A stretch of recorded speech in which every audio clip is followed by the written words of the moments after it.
Thank you very much, and I'd like to congratulate the management on an imaginative bringing together a maxillofacial surgeon to talk to primary care professionals about a public health issue. I hope that the cross-pollination will be as energizing for you as it has been for me over many years, as Camilla has said. So thank you very much indeed for the invitation. So, tackling community violence. Why bother? Well, violence is disfiguring. This is violence UK style, but it's prevalent all around the world. It's frightening, it blights cities, it disrupts health services and costs a fortune. And just to pick an extreme example, the news and the footage from Aleppo, if it does nothing else apart from shock us all, reminds us how violence can disrupt health services very substantially. And the same is true with the tragic shootings, or every tragic shooting in the United States as well. Now, violence affects young people, and these are data from the WHO on deaths caused by various common problems in medicine and public health. And you'll see from this that interpersonal violence is the most common cause of death, or fifth most common cause of death for those aged 15 to 29 years, and it's almost up there with the next age group, those aged 30 to 44, and this excludes war injuries and self-inflicted injuries. So as with the previous slide, violence is a problem for young people, and that of course means a lifetime of the mental health as well as physical health sequelae. Now, I want to frame my talk this morning on a particular discovery which has been at the root of the innovation that Camilla Hawthorne talked about.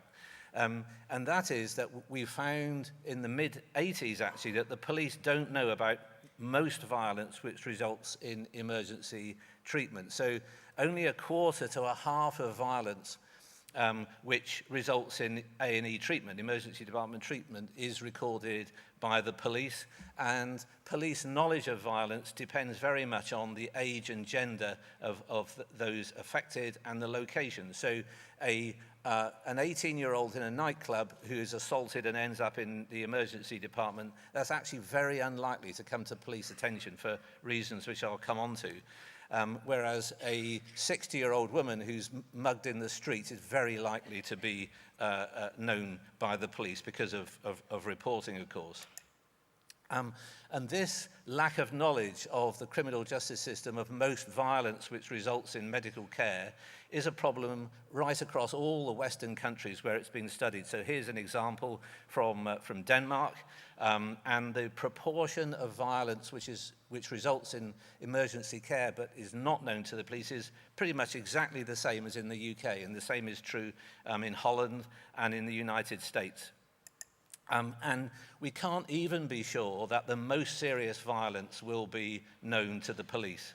So just the second statement there, that Art Kellerman, he's an emergency physician in Atlanta, found that 13% of shootings which resulted in patients in his emergency department did not appear in citywide police records. So it's not just the occasional punch-up and black eye that the police don't know about. It's some of the most serious violence as well. Now, what are the reasons why the criminal justice system and law enforcement doesn't know about a whole lot of these offences? And the main reason is that police knowledge depends on reporting, and many incidents of violence are not reported to the police for these reasons: fear of reprisals, inability of injured people to identify their assailants, unwillingness to have own conduct scrutinized. So an alcohol-related gang fight, nobody's going to want to report to the police, and the management of nightclubs are unlikely to want to call the police in unless they really have to, if there's an assault on their premises. And the issue of recording by the police of violence has been an issue, but the Home Office have made determined efforts to make sure that once an incident of violence is reported, that it's recorded as such and not no crime, to use the jargon. So I thought that there were two important implications for this lack of knowledge on the part of the police. The first one at the top there is that these A&E data, this emergency department data, can provide a new objective measure of violence in cities, in regions, and across England and Wales, for example, and so it has proved, and time's not sufficient to talk very much about that. But the more important implication is that we thought that these data about where the violence is taking place and the weapon that's used, etc., could be the basis of a new way to prevent violence, the use of that unique knowledge or intelligence, as the police would call it. So in 1997, and next year sees the 20th anniversary of this, we brought together for the first time what proved to be a prototype community safety partnership with the various agencies around the table to pool data and to understand violence in cities in a much better way than was possible using that incomplete police knowledge. So this is somewhat historical now, but left to right, the Health Authority, the third sector in victim support, university there centrally for evaluation, really, really important, evaluate these new things, and then South Wales Police and Cardiff County Council. And in fact, under the provisions of the 1998 Crime and Disorder Act, this became statutory, and 370 such partnerships sprang up around the country as a result, including in Scotland. Now, visits of Home Secretaries are a good opportunity for photographs, and so this is Jack Straw's visit to the group in the late 90s. And so left to right, police, chair of the licensing magistrates, A&E consultant, local government official, interested Home Secretary, rather younger looking me there, it has to be said, the Lord Mayor of Cardiff and the chair of Cardiff Victim Support, and Alan Michael, who was the police minister who took the Crime and Disorder Bill through the House of Commons in the 1997-8. So that's our prototype partnership. Now, photograph of the Home Secretary, of course, reminds us that public safety is really, really at the top of the list of priorities for any government. So this is Cicero now. This is a hoarding in Westminster Tube Station, actually, some years ago. The safety of the people shall be the highest law. So this is really, really important for society to get violence down. Now, the nuts and bolts of the information sharing enterprise, which I just mentioned, are these. And this is as hard as you'll have to work to get to grips with this, but it's a very straightforward process. So it depends on 24-hour electronic data collection. So that's precise location, which pub was it, which club, which street location, which park, which school, and the weapon use. Then those data are anonymized. This is not about shopping patients to the police. It's about the use of anonymized, non-confidential data about the circumstances of violence. And that's shared with the local crime analyst. And then police and these anonymized emergency department data are combined, and that generates summaries of violence, times, locations, and weapons. And then a prevention action plan is continuously updated by that violence prevention group, community safety partnership, as appropriate. Now, this is the our violence prevention board these days. I'm not going to go through all the roles of these people, but top right there are 3 police officers. In the middle, the older man who's got about as much hair as I have, he's our chief analyst, and really, really, really important to analyze those data to make the most of it. So we have public health, city licensing, the police, emergency department nurse manager, make sure the data's collected, bar managers, representative, local government official, and these days on the left there, the police commissioner's representative. So this is the mechanism for turning those data into practical prevention. And these data identify particular premises like this. Here's a map of Cardiff city centre. So the Millennium Stadium is bottom left, Cardiff Castle top left, and the black spots there are the licensed premises where violence is concentrated. Now, for everyone here who knows about John Snow and the Broad Street pump, this is very familiar territory, of course.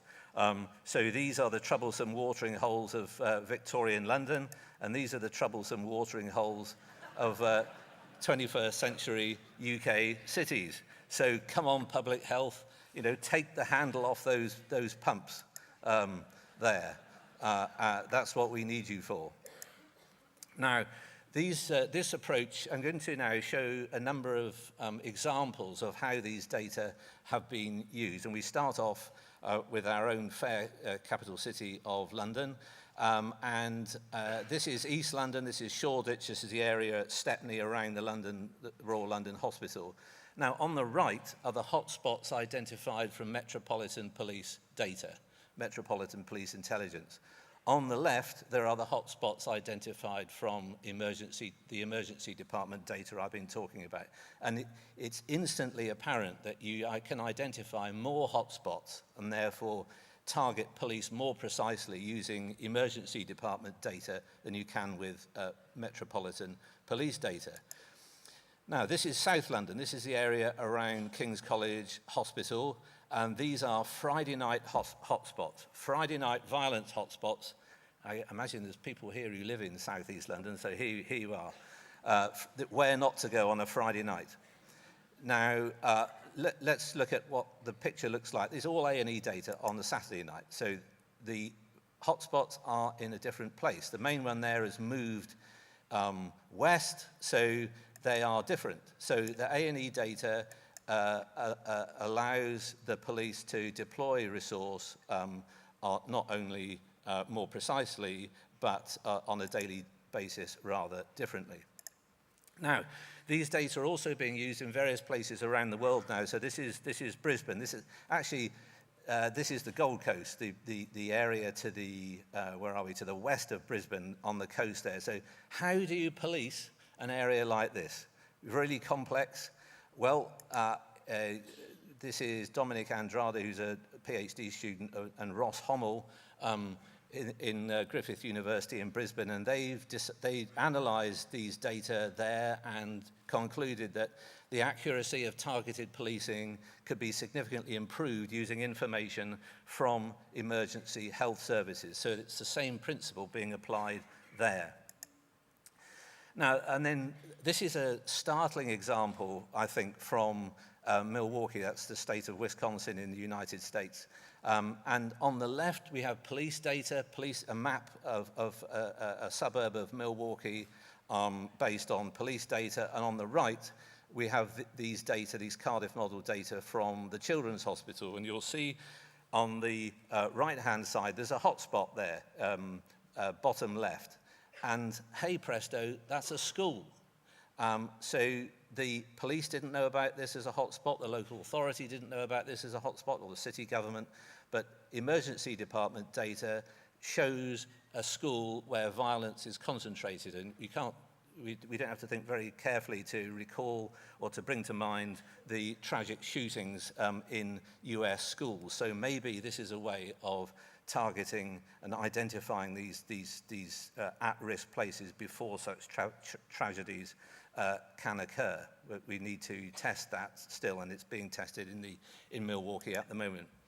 So what actually produces the violence prevention that we're all after based on these data? Well, as we've said, it's targeted policing, licensed premises regulation, and then various environmental interventions. And I think the evidence-based approach that we're all very familiar with in medicine is very usefully shared with the criminal justice system and policing, so that the prevention resources are really concentrated on those interventions which really work.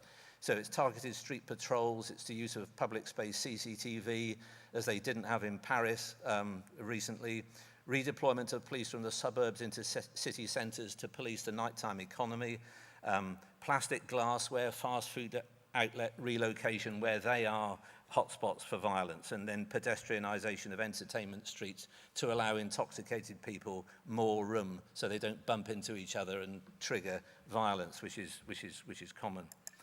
And that brings to mind this case. Most violence is spontaneous, and it's not planned, and that actually has one benefit, and that is that violence isn't normally displaced unless it's violence associated with a drug market, for example. That can be an advantage, but there's some really tragic cases that occur after the most trivial incidents. Now we come on now to some evidence of the effectiveness of this approach, and this graph shows total weekly attendances, violence-related attendances in the only emergency department in the county of Cardiff at the University Hospital. And you can see the general trend downwards.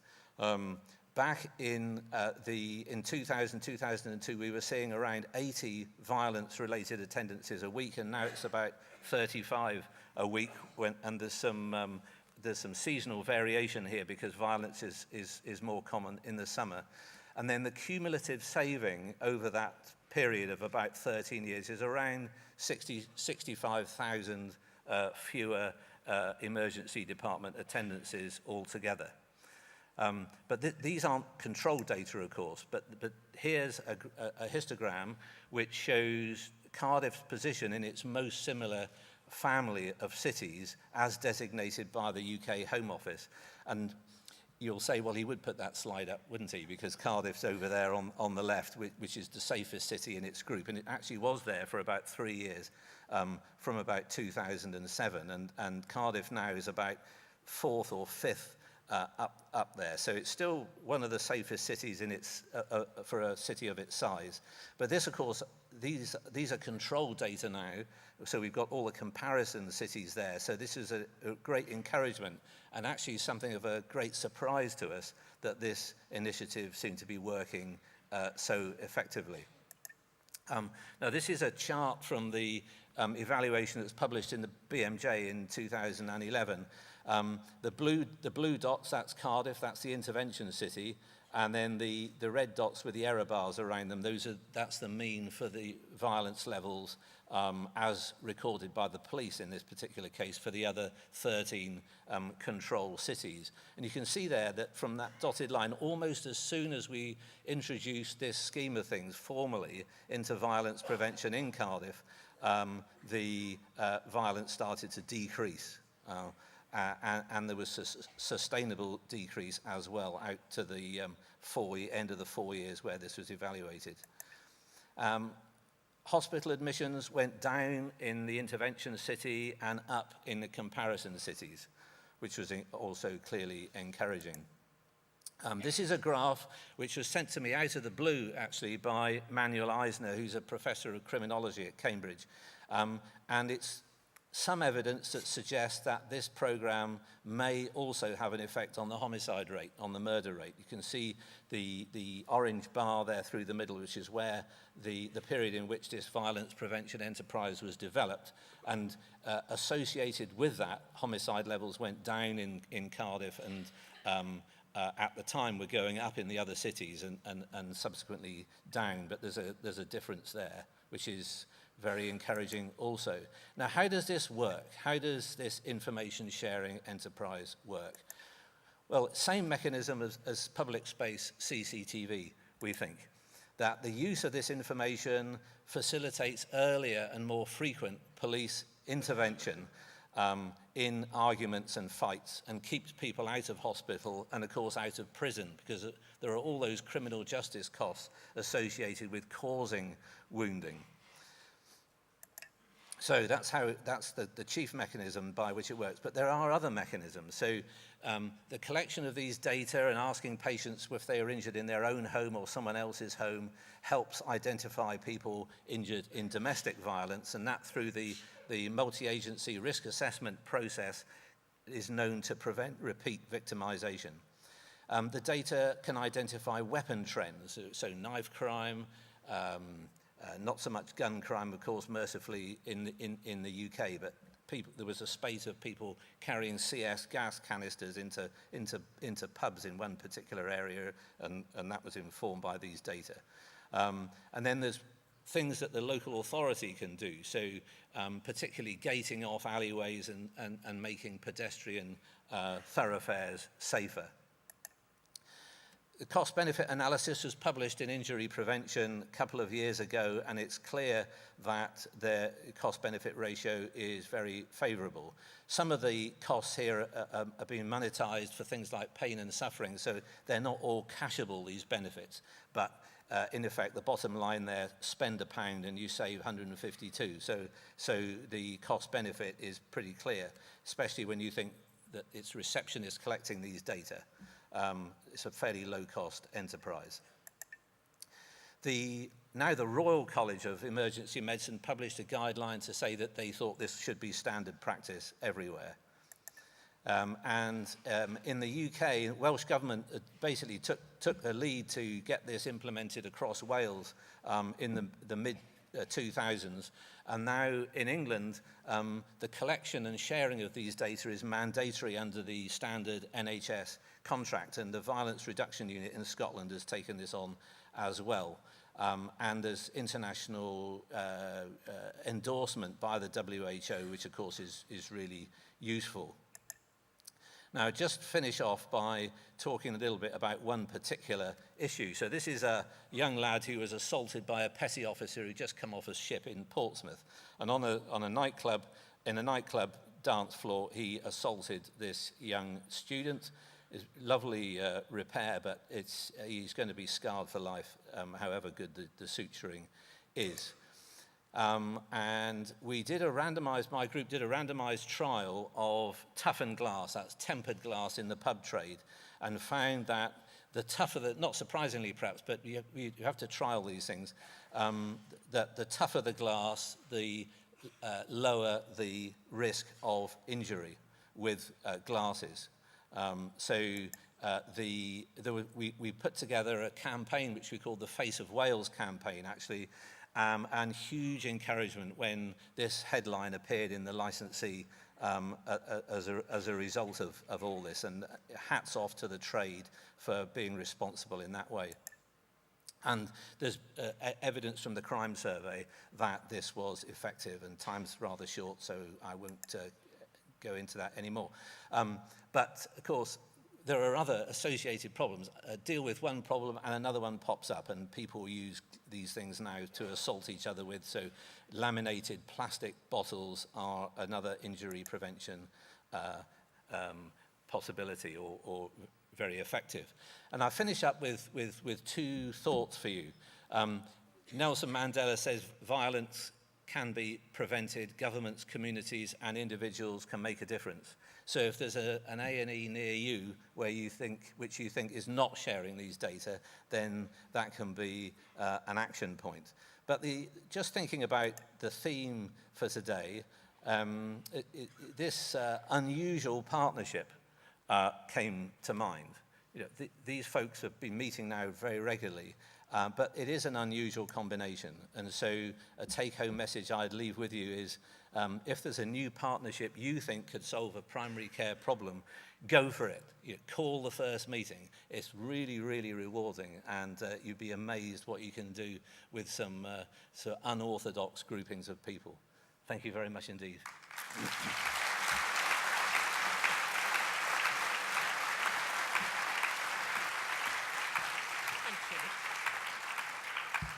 That was truly amazing.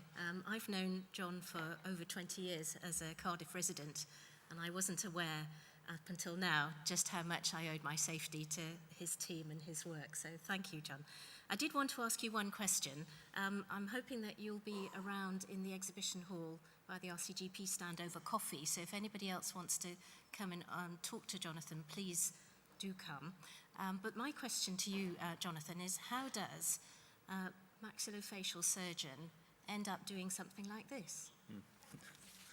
Well, it's a good question. And actually, my first interest in this was prompted by my senior registrar. We had senior registrars when I was training, actually in this part of the world, in Leeds.